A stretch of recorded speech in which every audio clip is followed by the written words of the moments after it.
أعوذ بالله من الشيطان الرجيم بسم الله الرحمن الرحيم الحمد لله الذي جعل لكل شيء سببا بالمشيئة والصلاة والسلام على ترجمان ألوهيته ودليل وحدانيته سيدنا محمد المبعوث بباهر المعجزات لتأييد رسالته وتصديق هدايته وعلى آله وأصحابه وأتباعه أجمعين ولا حول ولا قوة إلا بالله العلي العظيم عدد كل حرف كتب ويكتب أبد الآبدين ودهر الداحرين اللهم فقهنا في الدين وعلمنا التأويل اللهم فقهنا في الدين وعلمنا التأويل اللهم رب اشرح لي صدري ويسر لي أمري واحلل عقدة من لساني يفقهوا قولي أما بعد فقال الشيخ المؤلف رحمه الله تعالى ونفعنا بعلومه في الدارين آمين ya rabbal alamin.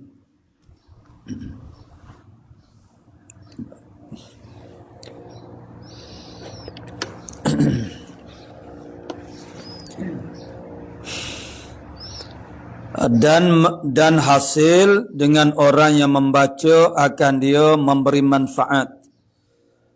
Maka diperkenankan daku kepada yang demikian itu Tuhan yang memperkenankan orang yang muttarrin, ini orang yang kesusahan apabila meminta akan dia. Qala muallifu rahimahullah taala, ini muka surah 5 daripada bawah 5 baris.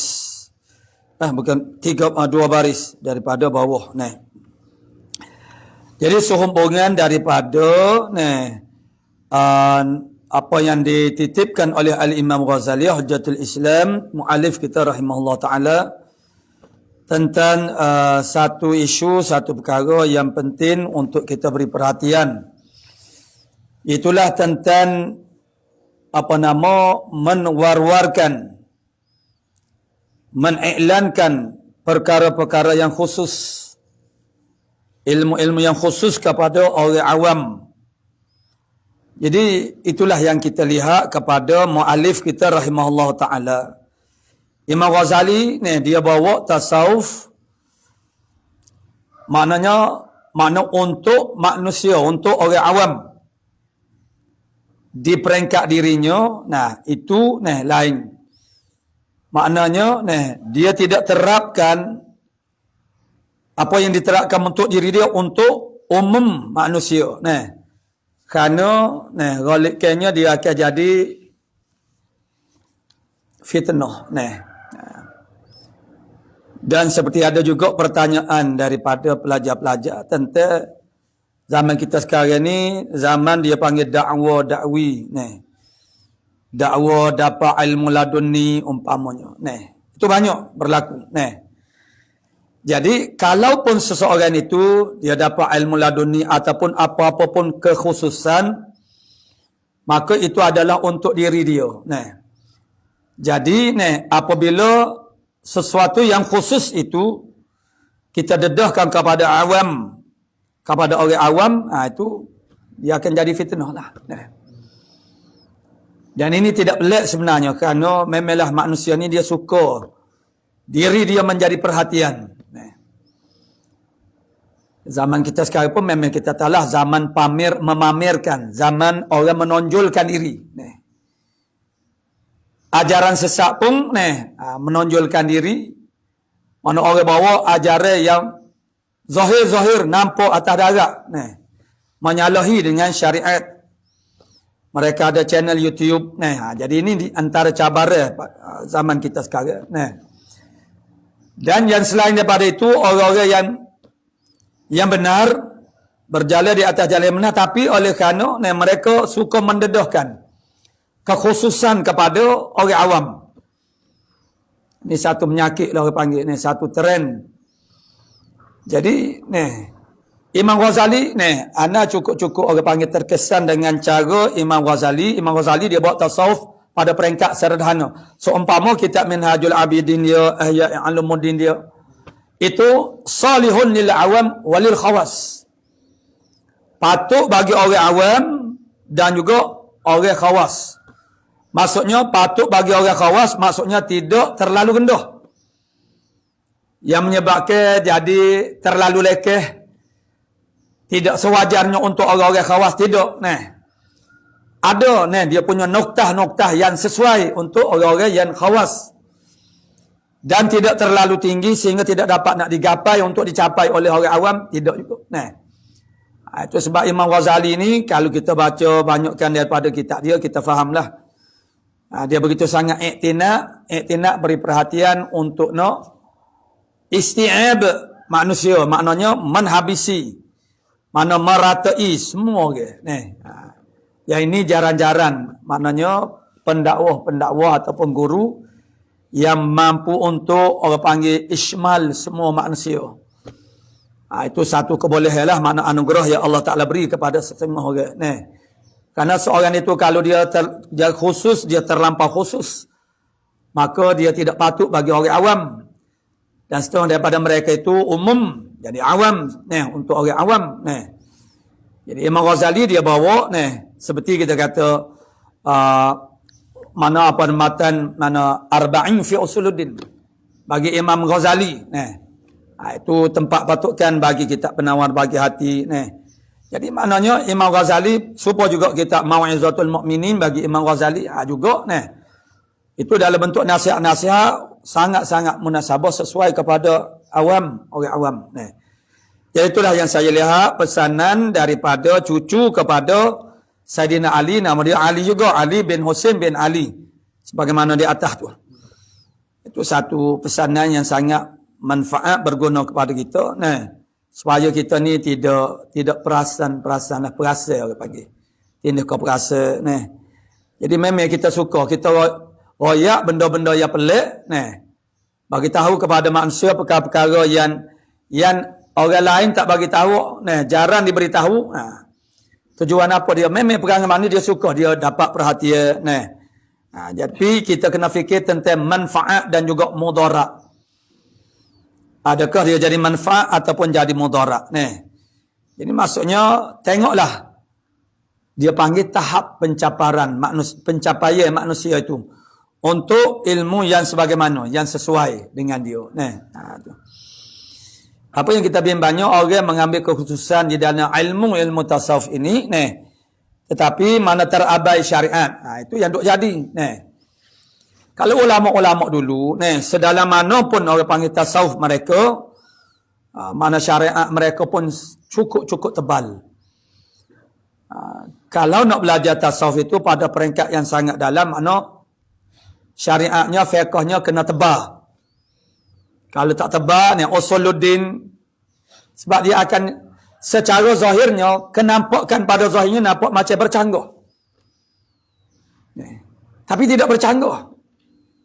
Karena ulama-ulama silam itu, dia tahu mengaturnya bagaimana. Karena setiap ilmu itu membicarakan dalam skop dia. Ilmu akidah tauhid, dia punya matlamat dia ialah ma'rifatullah. Tasawuf, matlamat yang sama, ma'rifatullah juga. Cuma tarik yang berbeza. Tarik yang berbeza. Karena Usuluddin menerapkan orang panggil usulub nazar, pandang, tilik kepada kejadian alam, kerana kejadian alam ni adalah barahin, burhan, dalil kepada kewujudan Allah Ta'ala dan semua sifat-sifat kesempurnaan Allah Subhanahu Wa Ta'ala. Tetapi dalam tasawuf mereka ada cara ataupun usul yang berbeza. Dari sudut menambahkan orang panggil qadrul ma'rifah. Jadi mereka tidak lagi orang panggil, ya, mereka beransur-ansur meninggalkan burhan kepada satu uslub, satu cara, mempersiapkan hati untuk menjadi macam orang panggil macam kuasa magnet lah, yang boleh menarik ma'arif. Mana begitu? Contohnya mudah ya, begini ya. Misalnya kita kata sembahyang, tu tengok dalam kitab Musalli tu. Dia semaya ni, tengok apa yang disifatkan oleh mu'alif kepada kitab Musalli ni. Sembahyang itu maknanya banyak. Antaranya ialah ma'din asrarir rububiyah. Tempat galian bagi segala rahsia-rahsia ketuhanan Allah Subhanahu Wa Taala. Ma'arifil Rabbani. Semua tu ada di dalam sembahyang. Cuma kita tak dapat itu kerana pelaksanaan sembahyang kita itu setara mana. Jadi maknanya, ahli-ahli sufi ini, mereka menerapkan ma'rifatullah itu adalah dengan cara penyucian hati.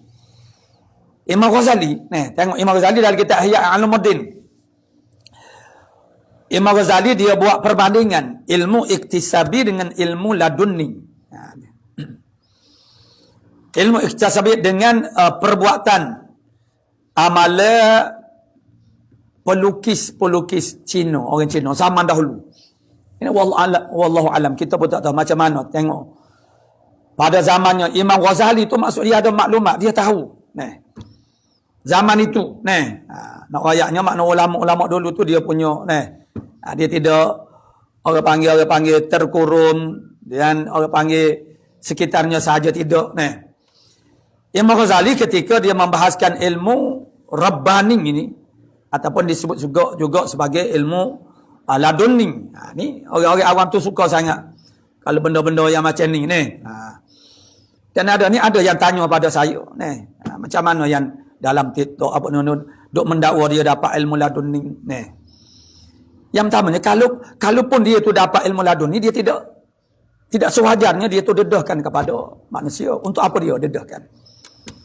Sudah tentulah orang panggil ada di sana toman untuk kita ni dilihat istimewa, untuk dapat perhatian.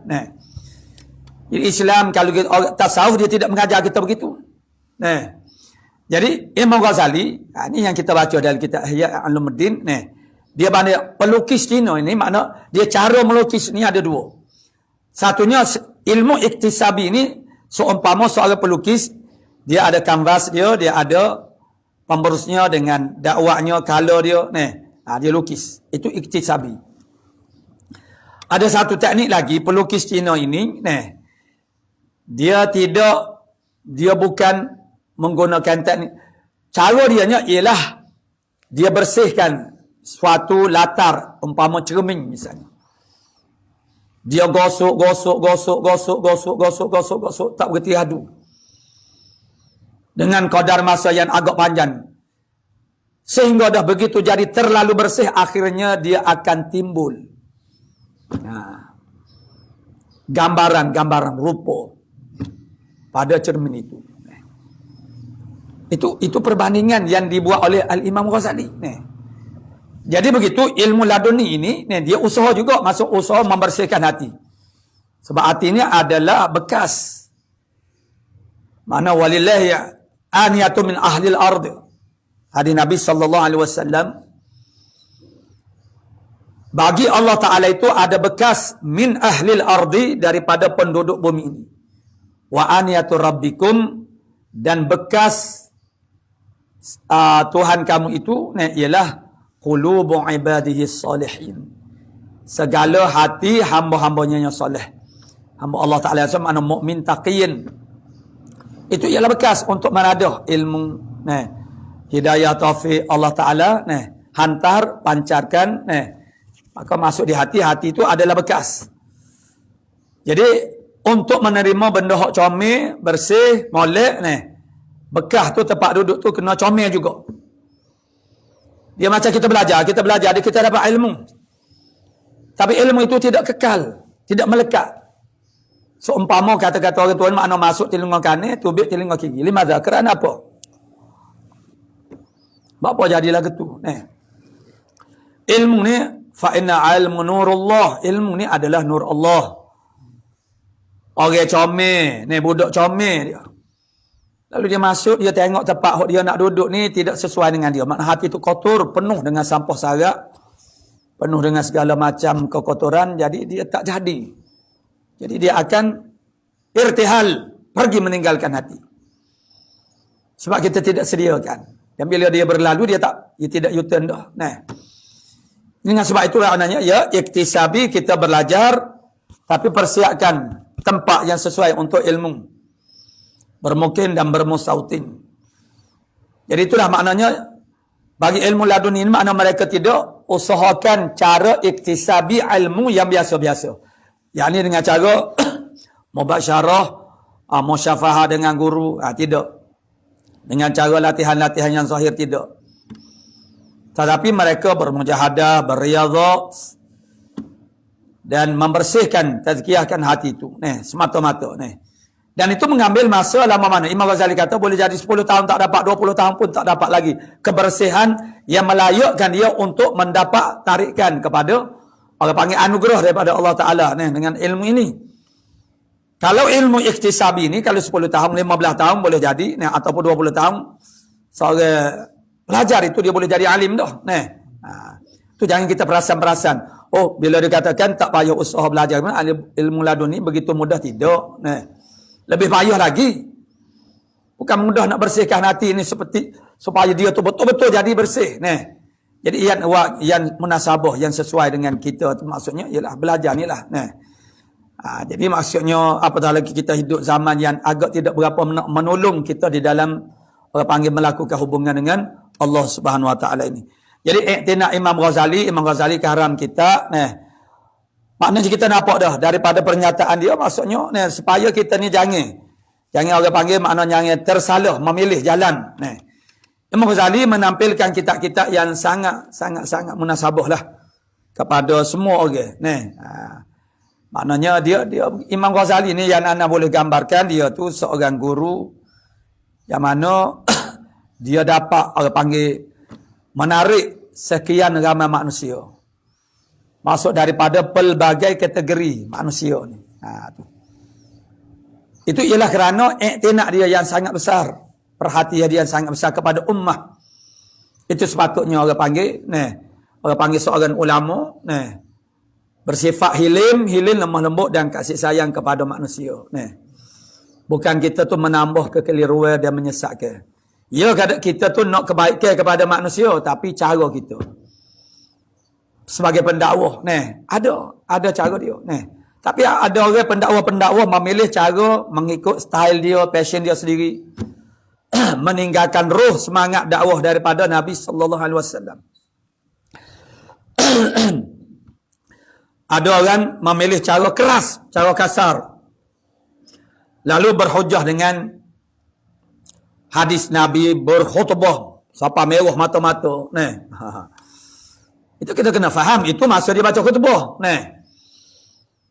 Jadi sedangkan pendakwah itu maknanya memilih caranya sentiasa saja menyerang. Berdakwah dalam arti kata menyerang manusia. Hijau dia makna menyerang, takir kata bahasa kan mana takir okey. Lalu dia berhujah bahasa Nabi berkhutbah sampai merah mata-mata. Itu menunjukkan ketegasan sebab Nabi itu mana dalam khutbah itu nak enzar manusia. Tetapi selain daripada khutbah itu banyak lagi benda yang mengapa tidak dicontohi. Dan secara umumnya Nabi SAW, kalau kita mengambil dari satu sudut bagaimana Nabi menangani karenah manusia ni, para sahabat dia yang suatu ketika itu yang menyebabkan Nabi terluka hati. Adakah Nabi ini meninggalkan para sahabat? Tidak.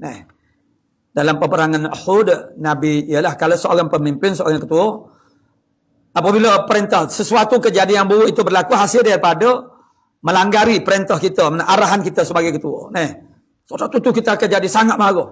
Aku kata dah, Pak tak dengar kata.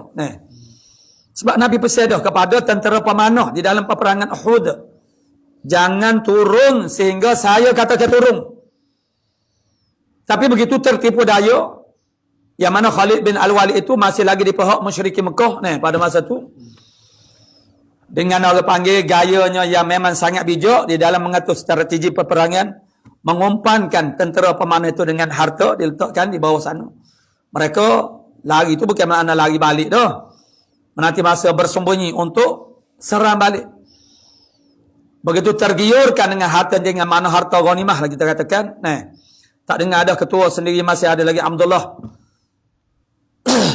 Melarang mereka jangan turun. Nabi kata jangan turun. Selagi Nabi tak suruh turun. Jangan turun. Jangan. Hai, tak apa dah. Musuh tak ada dah. Lari balik dah. Dah tu tengok daripada dia kau orang lain, baik kita turun selalu. Bawa Malik tu enggak. Jadilah apa yang jadi, yang berlakulah apa yang telah berlaku. Dan itulah suatu, dalam peperangan Uhud itu kita tahu Nabi berada dalam suatu keadaan sangat getir. Sehingga Nabi terdedah kepada diserang secara zahir, begitu dekat musuh dengan Nabi. Dan Nabi keseorangan ketika itu dan terdedah kepada ancaman nyawa. Lalu rencana Allah Subhanahu Wa Taala mengatasi segalanya. Begitu sahabat-sahabat yang begitu melihat keadaan, cepat-cepat pakat gi lingkung Nabi. Lalu mereka menjadi perisai. Maka tombak-tombak tu kena kepada tubuh mereka. Jadi peristiwa itu Nabi walaupun ialah dia panggil makan dalil, orang panggil. Nabi terasa hati apa tak nak berlakunya semua ini kerana kesilapan tentera pemanah yang telah turun. Jadi apa tindakan Nabi? Adakah Nabi marah, hamburkan dengan kata-kata kalau kita menyopo, aku kata dah, tak dengar kata tidak. Nabi memaafkan mereka. Dan sesuai dengan perintah Allah Subhanahu Wa Taala. Begitu Allah Ta'ala memuji tindakan Nabi, dan itu disandarkan kepada Allah Ta'ala juga. Apa-apa kebaikan yang kita buat, itu semua datang daripada Allah Subhanahu Wa Taala. Jadi, فَبِمَا رَحْمَةٍ مِنَ اللَّهِ لِنْتَ لَهُمْ وَلَوْ كُنْتَ فَظًّا غَلِظَ الْقَلْبِ لَمْ فَضُّوا مِنْ حَوْلِكَ. Dengan sebab rahmat Allah Ta'ala, kamu boleh berlemah lembut dengan para sahabat kamu. Dengan sebab rahmat engkau, لِنْتَ لَهُمْ walaupun tafazzan, kalaulah kamu keras kasar bercakap, keras hati, mana walizal qalb, keras hati membawa kepada kasar tindakannya, lam faddu min haulik, nescaya bertempiaran lagi lah mereka itu, yakni para sahabat. Jadi maknanya fa'fu anhum, Allah Ta'ala suruh maafkan daripada mereka. Menahan kemarahan, makna tidak marah, bukan bermakna memberi kemaafan. Wal kazimin al-ghaiz wal 'afin 'anil nas, itu adalah ihsan, lebih baik daripada menahan kemarahan. Menahan kemarahan itu makna adil. Tahan wal kazimin al-ghaiz, tahan kemarahan, jangan menzahirkan kemarahan. Jadi ada tempat-tempat yang kena zahirkan kemarahan itu bukan makna tak boleh marah langsung. Ada tempat-tempat kena marah. Nak jaga agama, tu dia kena marah lah. Jadi maafkan daripada mereka itu, kemudian wastaghfir lahum, tolong minta ampun bagi mereka daripada Allah Subhanahu Wa Taala. Seorang ketua tu dia kena minta ampun betul. Ya Allah, ampunilah anak-anak buah aku ni, dia tebunlah. Dia tak dengar. Dan wasyawirhum fil amri, dan musyawarahlah dengan mereka tu pada urusan. Maknanya ambil lagi pandangan mereka walaupun mereka telah buat satu kesilapan. Maknanya orang tidak akan lagi lah kalau ketua lagu tu. Sekarang apabila anak buahnya buat kesilapan, kita tu marah menyebabkan mereka jauh hati dan lari meninggalkan. Itu merugikan. Jadi begitu contoh dakwah yang dibawa oleh Nabi. Tapi ramai orang yang tidak ikut ataupun tidak mengikuti contoh, tidak mencontohi cara Nabi SAW. Dia ada hak pada dasar dia, ada kes-kes yang tertentu. Maksudnya ada kes-kes yang khusus. Kes yang khusus itu jangan kita pasang kepada semua pendekatan. Pendekatan itu khusus pada satu-satu masalah. Itu yang perlu difahami oleh para da'i. Jadi kata ma'alif kita rahimahullah ta'ala, jadi terdesak keadaan menuntut aku untuk mengarangkan kitab untuk memberi manfaat kepada manusia. Mudah-mudahan yang jatuh ijma' ulama' padanya. Sebagaimana yang kita dah baca pada muka surat 3 dulu begitu ada ulama yang bersangka buruklah terhadap Imam Ghazali dengan kitab Ihya Ulumuddin dia, yang menuduh Imam Ghazali ini menulis satu kitab yang menyalahi syariat Nabi kita Muhammad sallallahu alaihi wasallam, dan cerita dia boleh ikuti semula sendiri makna dalam muka surat 3. Dan supaya hasil dengan orang yang membaca akan kitab ini memberi manfaat, kebaikan, maka diperkenankan daku kepada yang demikian itu Tuhan yang memperkenankan orang yang muttarrin. Dia ulama-ulama dulu, dia apa-apa pun dia nak buat, dia mulakan dengan istikharah. Kita ni istikharah nak bening baru istikharah ni. Nak berkahwin bila buntu antara dua perkara tu baru istikharah. Istikharah ni maknanya tanya pandangan Allah Taala. Macam sahibul Jurumiyah ni. Sebelum dia tu bila dia tulis kitab tu, nak dicetakkan itu makna dia istikharah dulu. Beberapa kali istikharah maksudnya untuk mendapat pandangan Allah Ta'ala, masuk isyarat daripada Allah Ta'ala. Adakah boleh ke dia sebarkan ilmu dia ni? Kitab dia karya ni boleh ke dia nak sebar? Dia tanya Tuhan. Kita ni tak suka Tuhan tu orang pun tak tanya ni. Kita ni tanya orang lebih atas pada kita. Maksudnya tasih sebagaimana kitab-kitab nama ada tasih di depan. Ni tasih takriz tasih daripada guru-guru yang berwibawa yang lebih pada dia. Begitu. Untuk diperlihatkan, dinilai oleh mereka kerana mereka lebih berpengalaman, lebih mengetahui. Itu manusia. Jadi yang manusia pun kita kena tanya. Tapi kita dengar Tuhan, ulama-ulama dulu dia istikharah dulu. Makna sembahyang istikharah. Supaya Allah Ta'ala tunjukkan isyarat bahasanya. Kalau Allah Ta'ala isyaratkan bahasanya tidak boleh disebarkan, maka dia tak sebar. Setengah orang pula dia sembahyang istikharah. Tuhan tunjuk dah salah satu daripada, sudah tunjuk kepada suatu perkara tapi dia tak dengar, dia tak ikut pula. Baik tak sah istikharah lah. Kalau lagu tu. Dah kita nampak dah berat dah mana-mana satu perkara yang kita nak pilih. Tak payah tak, kalau kita tak sikut Tuhan tunjuk. Dia ada cara dia, Allah Ta'ala tunjuk isyarat. Berat ke orang panggil pada hati tu. Tapi tak mau punya. Memang dia pilih hak tu dah mula-mula lagi. Lepas tu istikharah tu kerana apa?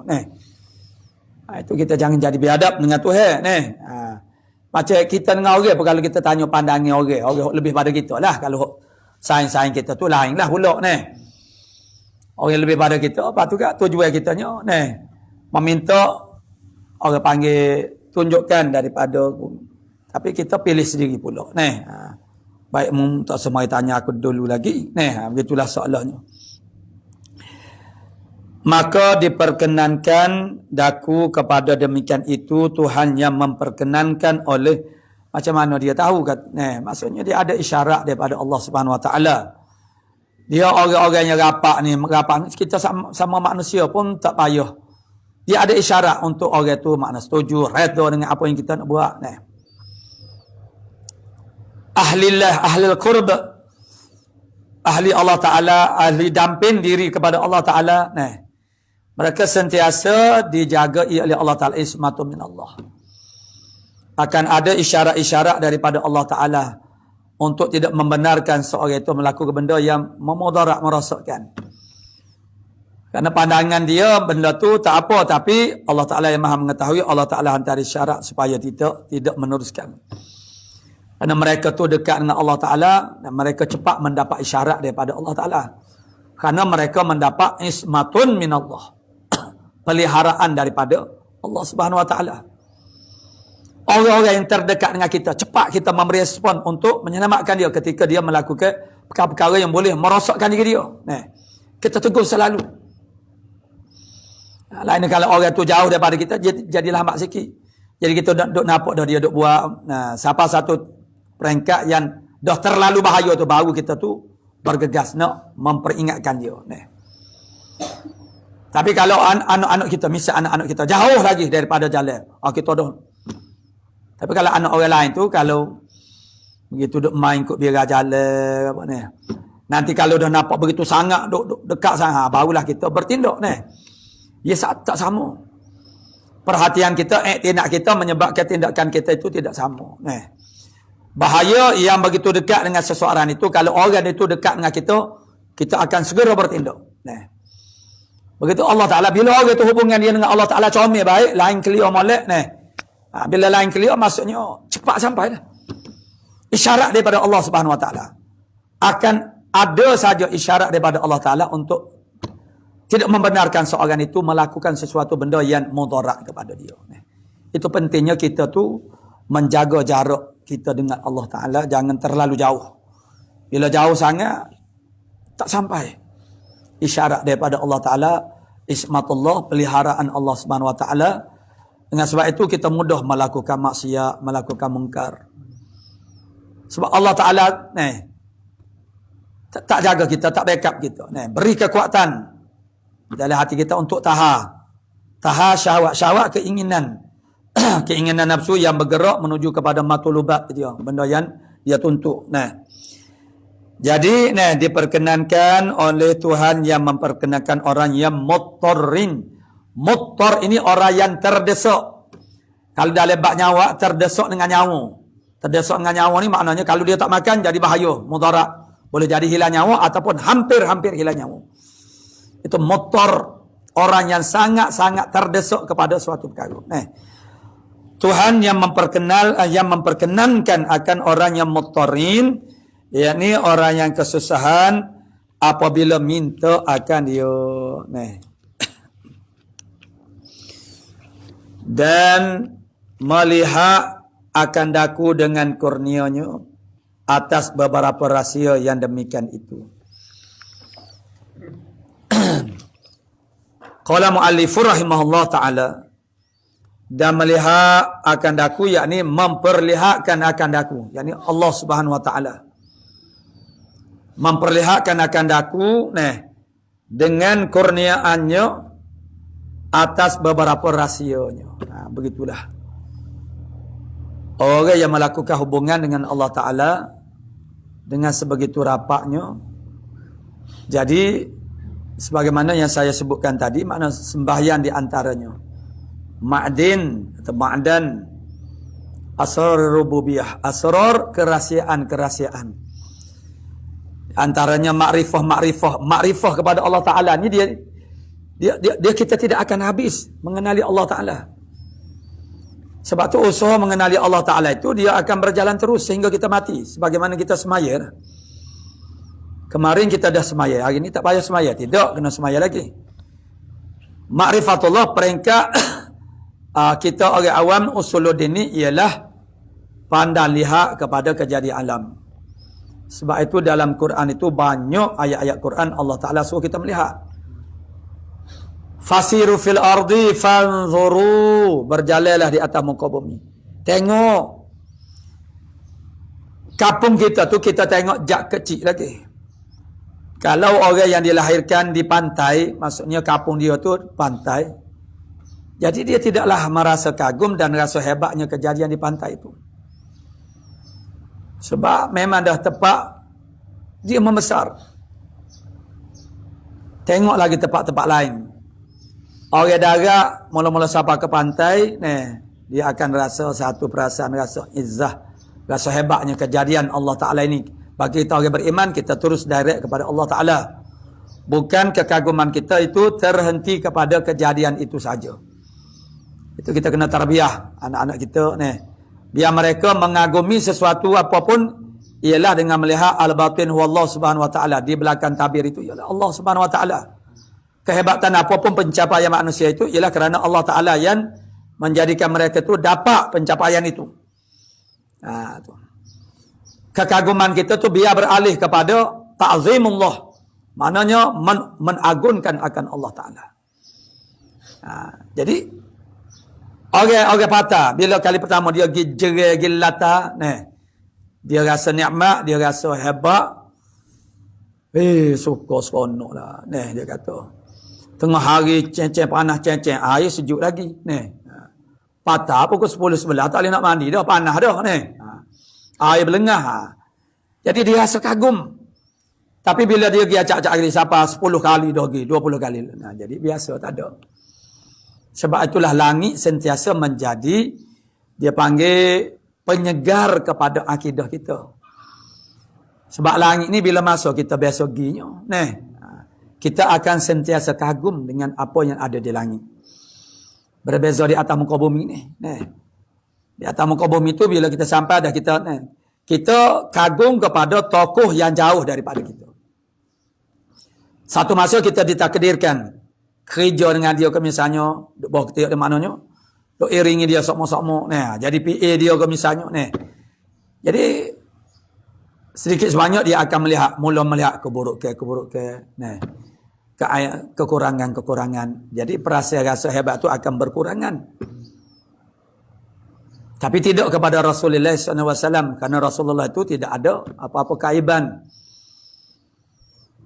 Sebab dia tu maksum. Kita ni pun demo kagum, masa tak berjumpa lagi, bila berjumpa gak, tengok, setara ninja, kita kurang kagum, Jadi sebab itulah Syekh Dr. Fatani, ketika akhir hayatnya beliau berpindah ke Taif. Dan mati di Taif. Taif ni jauh, 2 marhalah ataupun tak sampai. Ada pertikaian ulama. Anak telah pergi melalui dua-dua jalan. Jalan yang lebih pendek itu tak sampai 2 marhalah katanya lah. Tapi bas tak boleh lalu kerana kona dia sangat patah, bukit. Bila kita pergi ke Taif, maka kita dapat bayangkan dalam sirah kita belajar Nabi pergi dengan Zaid bin Harithah ke Taif. Lalu direjek dengan cara yang sangat biadab. Maksudnya Nabi nak boleh sampai ke Taif tu dengan segala kepenatan dan keletihan. Jalan kaki, naik bukit, turun bukit. Dan ada satu jalan lagi, tahun lepas kita pergi dengan bas bulan puasa. Tak terasa kona-kona pun. Maknanya biasa-biasalah jalan straight. Jadi, maknanya,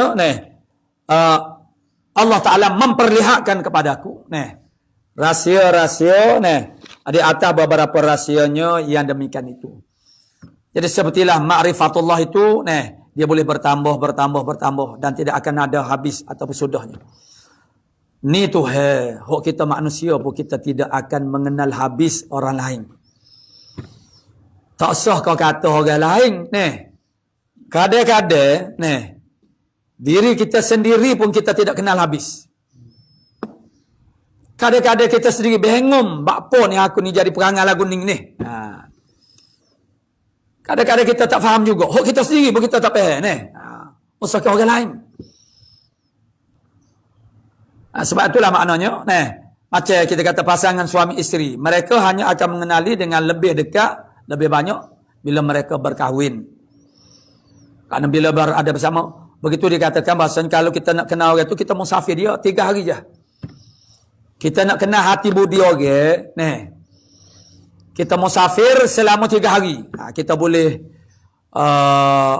buat kesimpulan lah secara umumnya bahawa dia ni orang lagu mana. Sebab dia musafir, dia tidak sama macam kita duduk kampung. Musafir itu Nabi kata kita atun minal azab. Satu potongan daripada azab. Bila kita musafir, kita akan menghadapi, kita ni sama berlaku. Jadi kita akan menghadapi banyak kesusahan. Di situlah akan terserlah sikap seorang yang sebenarnya. Kalau dia kedekut dah. Kalau dia pentingkan diri sendiri, pentingkan diri sendiri dah. Maksud dia tahu melepaskan diri dia saja daripada kepayahan, kesukaran. Lalu kalau dia sudah terlepas daripada kesusahan itu, dia tak kisah dah saing dia pun, dia tak kisah. Kita boleh kenali orang yang benar-benar saing kita ni. Itu kalau kita musafir. Sampai 3 hari, kita boleh tahu perwatakan dia. Tinggal satu bilik pula. Jadi kita tahulah. Sebelum kita bergaul begitu, maknanya kita kurang dah. Jadi, yang bergaul, yang sudah jadi suami isteri ni pun, suami tidak akan mengenali 100% diri isterinya. Isteri juga lagu tu. Kita hanya akan mengenali sebahagian. Boleh jadi kalau kita sampai 80% tu dah cukup banyak dah. Kerana setiap orang dia tidak akan menzahirkan semua yang dia miliki, makna ada sesuatu yang dia sembunyikan. Itu kerahsiaan diri kita sendiri. Kalau manusia pun kita tidak boleh nak mengenali sampai habis, bagaimana dengan Allah Ta'ala? Sudah tentulah tidak kehabisan. 10% pun tidak kita mengenali Allah Ta'ala. Tetapi ialah diiktibarkan mana sahlah akidah kita, makrifah kita. Jadi Allah Taala beri ma'arifnya kepada hamba-hambanya di dalam sembahyang dan juga di dalam orang panggil masuk-masuk tentu, maknanya Allah Taala campur di dalam hati mereka itu. Pengenalan yang bukan secara kita belajar ni. Yang kita belajar tu kita belajar. Akhirnya kita mengenali Allah Subhanahu Wa Taala. Tapi bagaimana mengenali Allah Taala sebagai Al-Latif? Ada dah secara zahir ni kita dah kenali. Kita tahu apa makna Al-Latif. Dan kita melihat kejadian alam itu untuk mencari makna lutfullah. Lemah lembut kesantunan Allah Ta'ala terhadap kita. Kejadian-kejadian alam ini itu menzahirkan qahrullah. Allah Ta'ala itu Al-Qahhar. Di mana kita melihat ketika kejadiannya macam mana kita nampak qahrullah. Jadi tahap pengenalan kita tentang Qahhar Allah Ta'ala sebagai Al-Qahhar, Al-Bar, Ar-Rahim, itu tak sama. Maka yang kita belajar itu dia ada had dia, ada sempadan. Yang belajar itu silabusnya ada.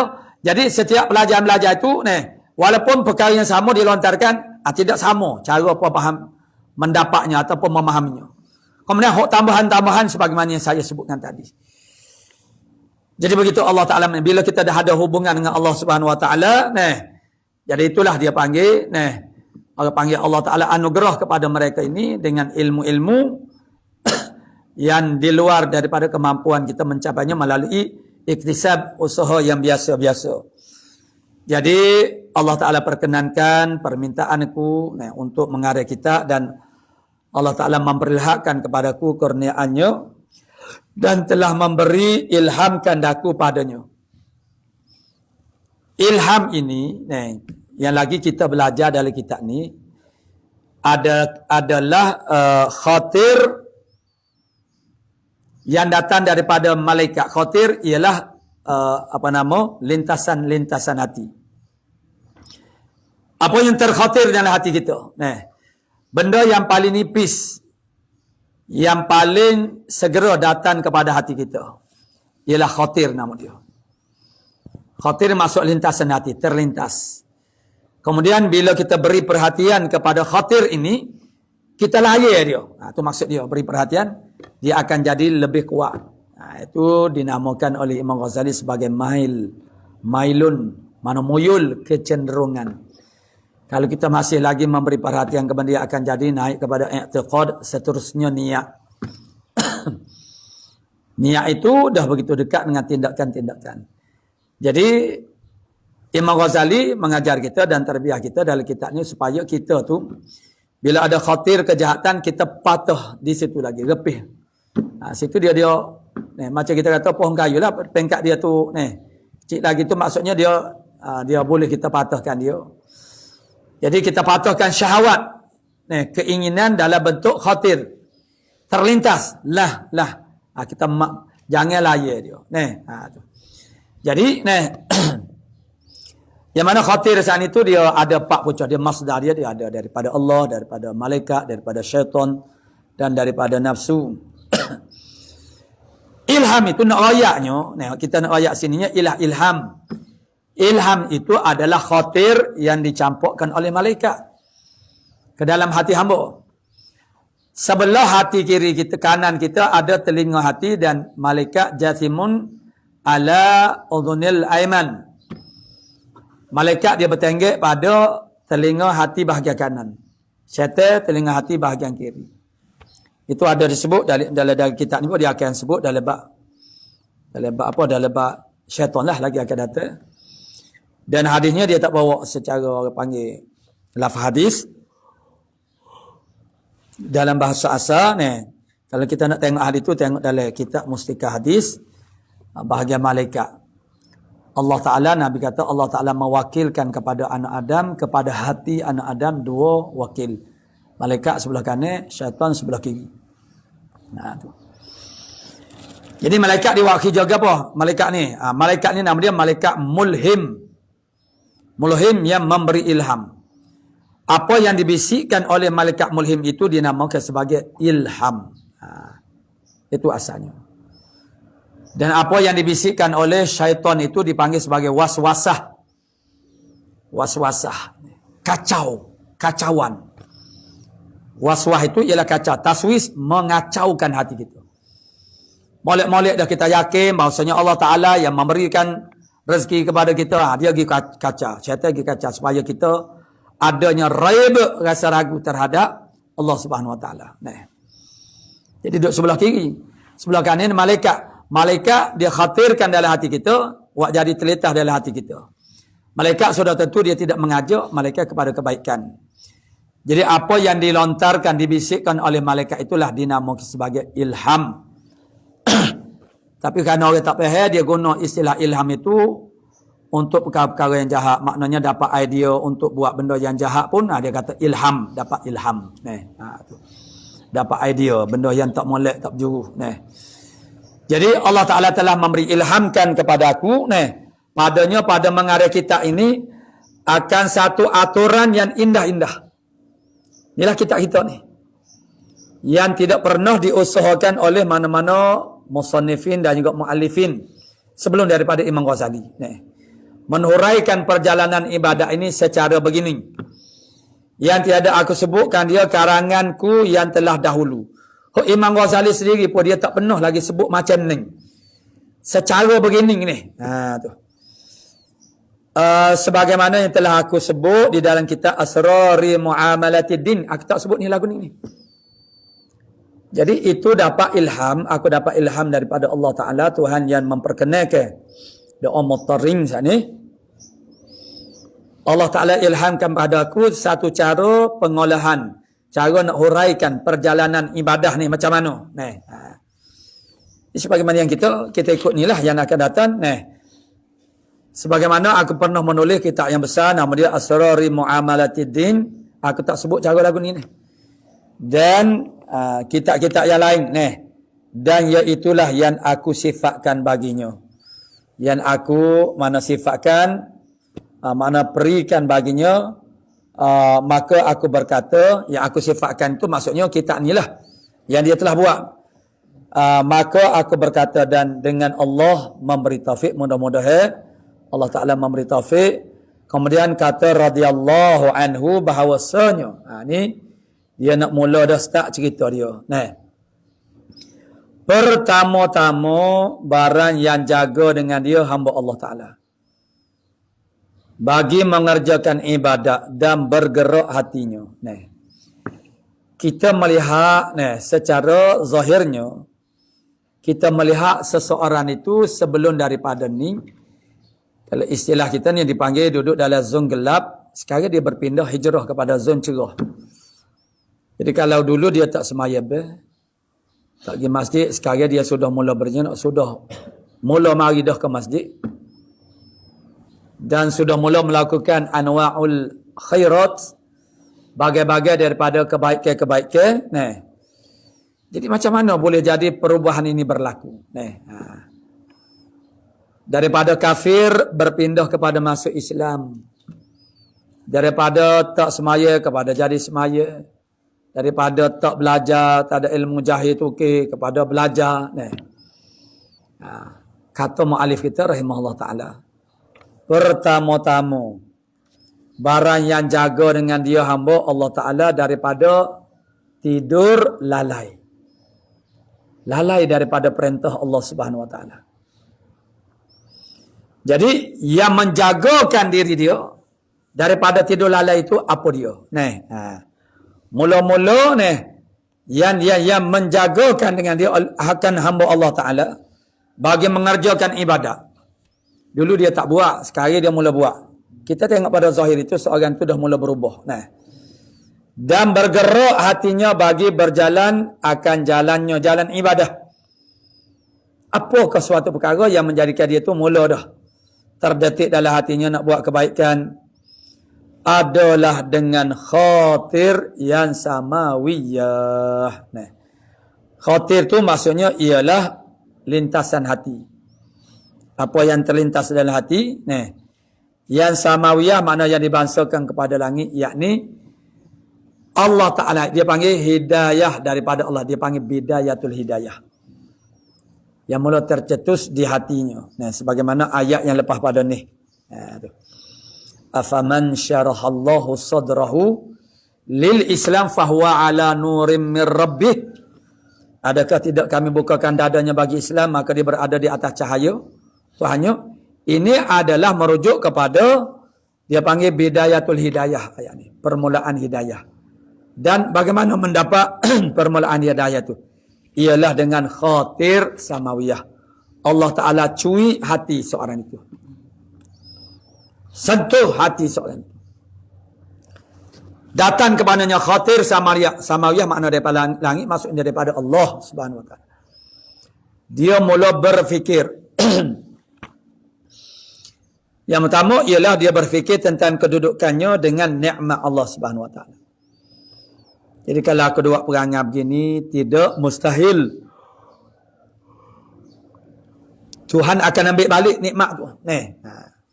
Jadi timbulnya pemikiran yang murni, yang betul selepas daripada itu. Selepas dia tu mendapat khatir samawiyah. Sedangkan sebelum daripada ni, sains-sains dia duk pujuk, duk gaya tu macam tu dah lah. Sains-sains dia duk kata dunia ni sementara saja misalnya. Kita hidup dunia ni koda-koda lah. Kerana tidak lama pun kita hidup di dunia ni. Akhiratnya tu dia duduk syarah. Tuhan beri kepada kita nikmat ini, Tuhan akan tanya, kita dengan nikmat ni, jangan seronok. Jadi sains-sains dia ayat lagi tu, dia tu tidak hiraukan, dia tak, Tapi setelah, dia tu dapat bidayatul hidayah, khatir samawiyah ini, jadi dia pun berkata-kata dalam hati, sebagaimana kawan-kawan dia pernah mengatakan begitu juga, Baru sekarang dia ada pemikiran itu. Karena apa? Karena Allah Ta'ala dah curi hati dia, sentuh hati dia. Dengan khatir samawiyah, Allah Ta'ala datangkan, cetuskan dalam hati dia khatir, lintasan hati, nak kepada kebaikan-kebaikan. Dan merasakan tak kenanya dia dengan keadaan dia tu duduk dalam keadaan lagu ni sekarang ni. Itulah yang menyebabkan dia mengerak langkah untuk berhijrah daripada meninggalkan daerah yang buruk itu kepada daerah yang baik. Jadi, dengan khatir samawiyah daripada Allah Azza wa Jalla. Dan taufik yang tertentu, taufik yang khusus. Dia ada yang umum, ada yang khusus. Lagi ilahiyin yang dibangsakan kepada Tuhan. Dan iaitu yang dikehendak dengan firman Allah Ta'ala anna baca saat ni. Afaman syarahallahu sadrahu lil Islam fahuwa ala nurim mir rabbih. Maka tiadakah orang yang dibukakan Allah Ta'ala akan dadanya. Sebab apa Allah Ta'ala buat ibarat dengan membuka dada, kerana di dalam dada itu ada qalbun, makna hati. Dan hati itu ialah memba'u ruh, tempat berkembangnya ruh. Nak jadi subur ke tak subur, hidup ke mati. Kadang-kadang orang ni ruh dia mati dah, jasad saja yang masih hidup. Jadi, yang dikena, jadi maka tiadakah orang yang dibukakan oleh Allah Ta'ala akan dadanya bagi Islam, maka iaitu atas nur daripada Tuhannya. Maknanya, semenjak daripada itu, maka datanglah khatir-khatir. Khatir-khatir, khawatir, jamaknya khawatir. Lintasan-lintasan hati nak kepada kebaikan-kebaikan. Dan telah mengisyaratkan kepadanya sahibu syar'i sallallahu alaihi wasallam. Apa yang Allah Ta'ala sebut itu, afaman syarahallahu sadrahu lil Islam. Nabinya pula bersabda, merujuk kepada firman Allah Ta'ala tadi, sabda Nabi sallallahu alaihi wasallam, innan nura idza dakhala qalba, nur apabila dia telah masuk ke dalam hati, infasakha wa insyara, dia jadi berkembang dan terbuka. Itulah hidayah, makna ilmu, dia jadi tersebar. Bahawasanya nur itu apabila masuk ia di dalam hati, luas ia dan terbuka, makna tersebar. Maka sembah orang, ya Rasulullah, adakah bagi yang demikian itu alamatnya yang diketahui dengan dia? Jadi yang Rasulullah kata, bahasanya nur ini apabila masuk dalam hati seseorang itu, maka dia akan jadi terbuka dan tersebar. Sahabat tanya, adakah ada alamat lagu tu? Moga hati-hati ni bagi duk dalam. Jadi Kalau begitu berlaku, adakah alamat secara zahirnya? Lalu Nabi kata na'am at-tajafi. Nah, at-tajafi an daril ghurur wal inabatu ila daril khulud wal isti'adadu lil maut qabla nuzulihi ila akhir. Wallahu subhanahu wa ta'ala a'lamu bis-shawab. Kita berhenti pada kata maka sembah ni makna tanya lah, sembah orang yakni sahabat ya Rasulullah ila akhir. Wallah subhanahu wa ta'ala a'lamu bis-shawab. A'udzu billahi minasyaitonir rajim. Alhamdulillah rabbil alamin.